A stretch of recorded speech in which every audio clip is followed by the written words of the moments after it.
If you're looking for new anime to try out or old ones to watch with new episodes, Verve is the place to be. Black Clover, Demon Slayer, the most talked about anime right now, Dr. Stone, and new episodes of Don Machi and the critically acclaimed new arc of One Piece are available on Verve in high definition right now, vrv.co/geekdom. Try the streaming service for free with that link and enjoy these shows as well as classic episodes of all your favorite anime from the past. vrv.co/geekdom. So here's something you might not know about me. Scary Stories, the book series, is not only the first horror story I ever read as a book, the first horror book I ever had, but the first one I ever owned. You know, my parents got me these books when I was a little kid, and if you're an 80s baby or a 90s baby, these were iconic books. The creepy art, Alvin Schwartz's stories, and they were cool because the stories were combinations of like urban legends and folklore and, you know, campfire stories.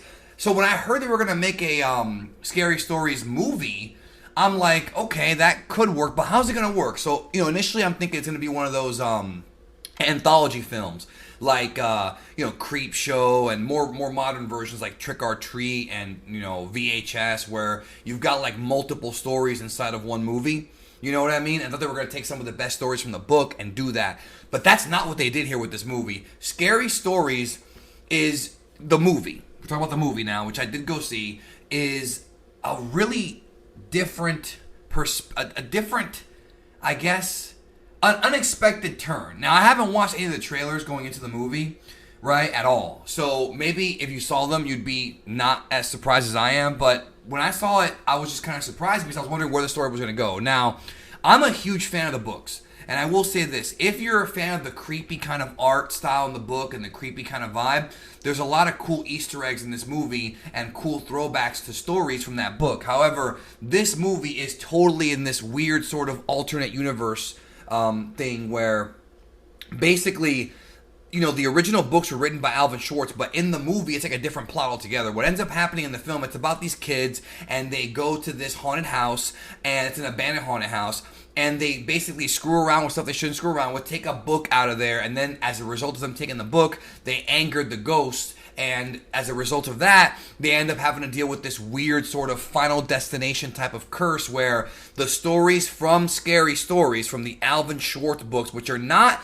the Alvin Schwartz books that we have in the real world, the movie's based off of, they're not in this world, right? But the stories are. But the stories are being written by this evil sort of witch, and she's sort of doing this thing where all the kids end up going through these, I guess, real life situations that end up becoming fairy tales. So the book sort of, you know, as it's being written, like sort of like Death Note. Remember Death Note, the anime, or Final Destination, the movie? It's a lot like that. And so it's being written, and as it's being written, bad stuff happens to him. So we have some of the more iconic Scary Stories stories from the books coming to life in the movie, like Harold the Scarecrow, for example. You know, that was a big one for the books. That sort of happens here. Of course, it's a different kind of modern version of it. The Red Room. I'm not going to spoil it, but there's a lot of different stories that are being told.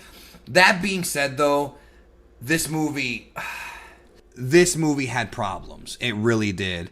You know, again, there's a lot of cool visuals. There's somewhat decent acting. And they tried to do stuff, but at the end of the day, the movie comes off very cliche, very predictable. It feels like a longer, less interesting episode of Are You Afraid of the Dark? And I love Are You Afraid of the Dark, but if you're gonna go see a movie with a nice budget, you know, a serious movie, you want this movie to actually feel like a movie, and it felt like a Netflix special or a low-budget TV special. Like, it really felt that way. There were a few good scares here. You know, Guillermo del Toro produced. There was a few cool things here and there, but the movie just felt very, just, you know, mediocre, lackluster. The story just very, very cliche. There was like every cliche you could even think of in this movie, and especially when they went away from the stuff from the books. The stuff from the books was fine, but whenever they started telling their own story, it just did not work out. So if you're a hardcore fan of the books, go ahead and check out this movie. I think you'll like it. Go see a matinee of it. If you're not, I would probably skip it, but I would read the books because they're a lot of fun, and again, they are children's books, but they're still really, really cool stories, and they're fun to read. And I read it last year, I think. I still went back to read Scary Stories last year.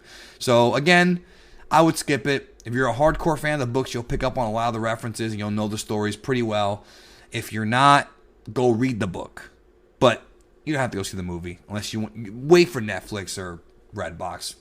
That's it. Let me know if you agree, and I'll talk to you next time.